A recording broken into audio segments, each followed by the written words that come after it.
So once you have completed all of the steps of the More Than a Weapon quest for this season, you will then get this quest here after a short cutscene with Rasputin and Anna. This quest is called Final Dawn. After we accept the quest, we're going to go over to our right here, just to the right of Rasputin, and we will see this like flag here called the Final Dawn, and we can go ahead and start this mission. Before we start, keep in mind that your power level is capped at 1350, so you can use whatever weapons you want, pull them straight from your collections if they're exotics, and you could use them. You wouldn't have to infuse them or anything, because we're going to be capped at 1350 power. And also keep in mind that they're going to be heavily shielded combatants in great numbers, so this might be very difficult to do solo. So from the start of the mission here, we have to jump across. There are little platforms here that you can use if you don't want to jump all the way across. We're going to do the same thing. You can jump all the way up, or you can jump on those little platforms. Take out these enemies that are pushing through the side here.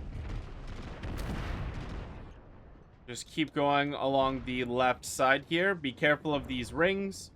They're obviously like rockets or whatever, and also watch that arm on the side that's swinging around. That will kill you as well. We're gonna go up here and up again to one of these little platforms. Be careful that you might bop your head. Then we have to go out and then up. Might take a few tries. If you die, it's okay, nothing happens. So we're definitely going to want to hug this railing here because we can use it for cover. And it seems like they have a hard time booping us off if we're right tucked in close here on the right-hand side. We're just going to run along these platforms. And we have to go up. Okay, and then up again and left. Up again. Watch out for these rockets, I guess.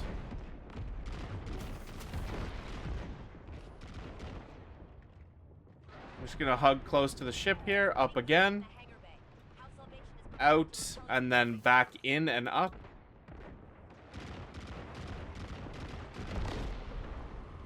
And then we're inside, so at least now we can't get booped and get ready to fight Eramis, it looks like. So it looks like we now have to fight Eramis and some minions. So I'm probably going to direct most of my focus towards Eramis herself. But we'll deal with some of the minions to give ourselves some space as well. Okay, Eramis hurts.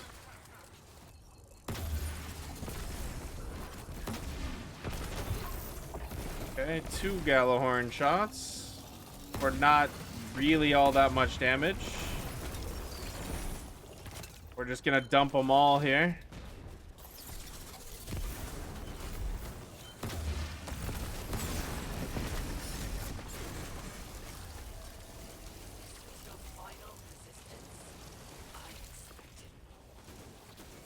Okay, so Eramis is now running away.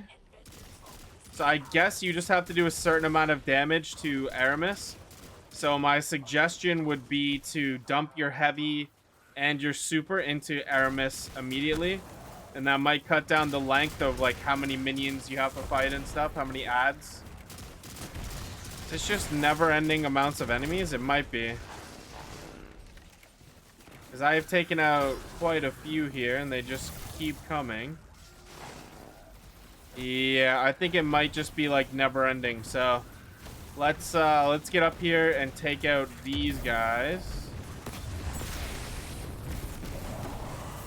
Okay, that's one down. Are they both dead? Okay, that's both of them dead, it looks like. We're still shielded in, so now maybe we can fight off some of these guys. Okay, it looks like Rasputin has gotten through. We can summon heavy frames. Seems pretty good. Considering previously... Oh, yo, previously they were like little guys. These are the big boys. Oh, hell yeah. This is what you want to see, honestly. Oh, these guys are beefy. Okay, so in the next section here, we do have our heavy frame buddies again. Looks like we just want to go through the doors. Can we just run away from this? Okay, if we run away, we run straight into another group of enemies. Oh, this might be... I might have to use my super here. Yeah. Oh, I don't want to die. No, we just about managed to get through without using the super. Definitely, I would suggest taking that a lot slower than I did. So just stay in the first room with your heavy frames. Take out all of these enemies. Once you take out these guys, then you can progress with your heavy frames and play super slow. And you won't have to worry about almost dying like I did there. Okay, let's go into this room. Oh, it's over to the left in this room. Okay. So right from where the door is all iced up, we're just going to go back into this room and run this way, because apparently we can't just unlock this door. We can get some more heavy ammo here. And we have heavy frames, but there's no enemies, so I'm just going to take the ammo and jump into this transmat pad. Okay, so we got some more heavy frames here. So it looks like you can kind of take this really slow and have your heavy frames really just jump in there and get into the fights. So let's see how much damage do these heavy frames actually do. Can I just sit here and let the heavy... I can literally just sit here and let the heavy frames kill everything. Okay, so definitely throughout this mission, when there are heavy frames available, definitely play around the heavy frames, play slow, and let them just kind of get in there and do a bunch of work, because the ogres do really hurt. So it seems like a good plan to just let the heavy frames get in there and really mess them up. Okay, we go into the next room here. Our heavy frames are already in this room. So let's move forward into the boss room here. Now, we might have two options on what we want to do here. Now, just to start, I'm going to go around to the right-hand side, and I'm going to play around this barrier here, and I'm going to take out both of these shriekers, because those are the, you know, the most damaging things to me right now. Let's take out a few of these enemies. So there is a strategy where you can just stay on this platform here, and you can play this encounter as much as possible from up top here. Now, the other strategy might be actually very difficult to get to for the average player. So let's see if we can do it and see if it seems viable. So we essentially have to run through all of these guys here. So we'll run past them, and we're going to jump up on the backside here. So we're going to jump up here, jump up to this level, and then from here, we're going to jump up and through the ceiling up to here. Now, once you get up here, you can kind of just sit here and pick these guys off from range. Now, I mean, honestly, it's up to you guys. I don't really enjoy this spot, and I've never used it. I've always preferred that platform on the other side. If you are using this platform that I mentioned before, I believe it's just above where I'm aiming. If you do use the platform, then just be aware of, you know, nades and stuff that they can throw up there. But you don't have to worry about, like, your sight angles and stuff like that.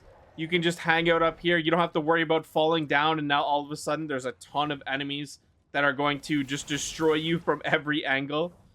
So I do like playing up here. It is a lot more peaceful in my opinion. But the other option does exist, and you can use it if you do want to. So after you defeat all of the enemies, you can run around and recollect some ammo, reload your weapons, and then we have to use our ghost on this console here. So if we're looking at the front of the room here, it's just to the right-hand side. So it looks like immediately after we do that, we want to either jump up into the top section again or get back to our platform here. But you want to do it right away if you're trying to get up top there. You want to do that right away. Now for this section here, it does look like this boss, which is an enemy type that we've fought a lot in like strikes and various things. They do summon rings of void, so we'll have to step out of that when they do throw them. I'm just trying to... So that's one of the rings. So we'll back up here. So let me go up top and see if this section actually works, or if the boss's attacks will really hurt us up here. So let's go up top here. Okay, so the void attack does come up top. So you'll definitely have to be aware of that if you're going to use this method here. We should take out this guy because he's sniping us. So this isn't like a damage-free zone like it was for the Seraph shield mission. You do actually receive damage, and the boss attacks actually do quite a bit to you.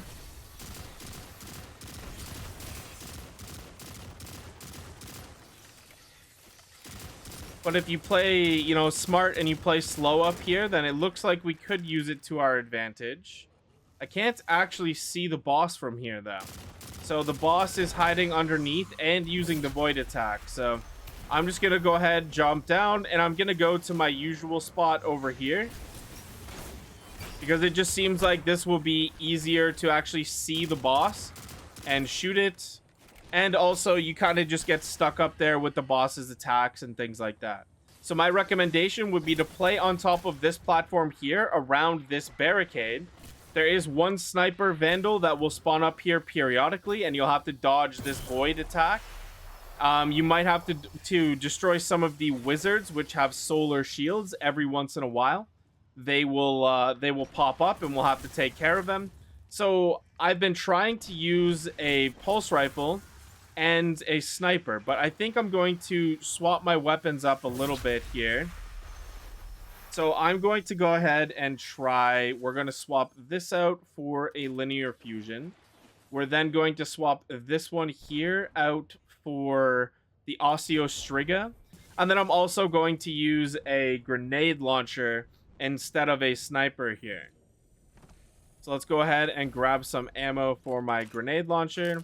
Now, I want to see if I can actually... Okay, so I can just easily chuck them in there and do some damage that way to the boss. Okay. So I could just sit up here and chuck these in here and just whittle down the boss like this. It's a lot easier than trying to hit the sniper shots. Or, like, what I'm going to do is just use this and do poison damage to the boss. And then we can apparently not throw a nade down there. But just be aware that if you do move forward in this section here, that all of the enemies will be able to come through and try to fight you. So if you just have a decent ad clear weapon, you can deal with them. Or, like I said, you can just sit up here and you can damage the enemies or the boss through this little section here. Now, for this part here, we have to watch out for the flame attack. This is the second time, so the first time a knight spawned on the left side of the room. And this time here, we're just going to take out this shield knight, and then we can continue forward here and continue the boss damage. Now, just be aware that, again, periodically, these vandals will spawn. So one on our side here, up on the platform, and two on the left-hand side. There's the fire attack that we need to hide from. And there's this other vandal over here up top, so make sure you're taking care of those two. And then let's go ahead and damage this knight. Now, the knight apparently can get a pretty decent angle on you up here, so definitely be careful of that. Now that the knight is dealt with, we can damage the boss again. And I'm just going to use a little bit of a cheese strap because this boss is very annoying to try to deal with. I was trying to get the extra poison damage in there. That's why I took that void damage. So let's do some more damage to this guy. Again, I'm lazy, so I'm just going to use the Osteostriga because the poison effect will do a ton of damage over time. There's the void. I should use my heavy, though. Although this boss is extremely hard to actually hit. Or not hard, but like annoying. Because the boss moves a lot. So we're on 98% here, but all of the extra little hive seem to have disappeared when we destroyed the boss. Step 2 for the final Dawn quest is to go and speak to Commander Zavala in the tower. I'm pretty sure I didn't click anything, so we had a cutscene, and then after the cutscene, I think it's taking me right to the tower. So let's go talk to Zavala. All right, let's go here and talk to Commander Zavala. Are you ready? You can read the dialogue if you wish. So we've completed that quest step. So now we have to go and talk to Ikora. So let's talk to Ikora here. It's probably going to be similar. We can go through and read this dialogue if you'd like. Then we click accept. Who are we talking to next? We're going to go talk to Anna Bray at the holo projector in the helm. So the holo projector is right to the right once you come in the room here at the helm. Let's see what Anna has to say. I gotta be honest, this whole quest line is a bit of a tearjerker if you follow the lore for Destiny. But we can go through and accept. And what is the final quest step? Receive Rasputin's final message. How does one do that? Okay, it looks like we go to the exo frame. Again, another kind of gut-wrenching tearjerker. Let's go through and accept this ship, the Spirit of the Warmind. And that should be the completion of the quest. So that is the final dawn completed. This should be the last quest or anything like that for the season of the Seraph. So give your doggo a pet, and then it looks like we can activate a radio message at the back for anybody who is interested in that. I'm not going to listen to it in this video, but you can come over here and interact with this section here and listen to a radio message of some people talking about what just happened.